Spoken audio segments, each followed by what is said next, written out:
So one of the greatest moments, of course, comes in Act 2 when Violetta's about to leave Alfredo and she sees him for the last time, and we have the famous Amami Alfredo, right? But why is that so moving? Why is that so special? And a lot of it has to do with the mastery that happens before it. So, of course, we know that Alfredo's father has come and has told Violetta that this relationship cannot happen. And despite her knowing it will ruin the rest of her very short life, she accepts for the sake of Alfredo and the whole family.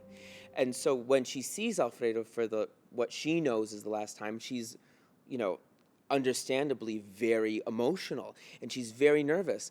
And Alfredo knows that. And how do we know that as an audience member? Because the music, the strings, but then the clarinet has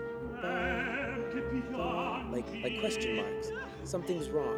And he asks her, perché piangi? And she says, I just need to cry. And then we hear the trills, which we heard in the first act, which were happy and excited in the party. But now she's trying and she's forcing that happiness. So Verdi writes those trills, but underneath it, the music is getting more and more intense, and we understand that something's really not quite right. And then, right before the big moment, everything sort of stands still, and we have this in the strings.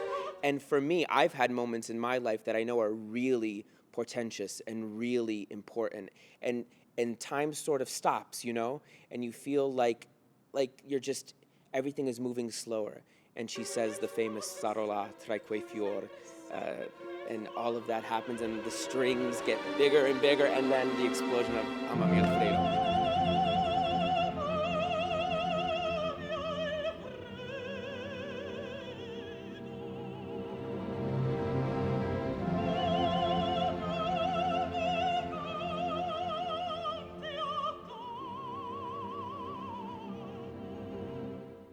So that is why it's so great, because everything that leads up to it is so masterfully done that you as an audience member may not know any of that which I said, but you feel it. And that's the magic of opera.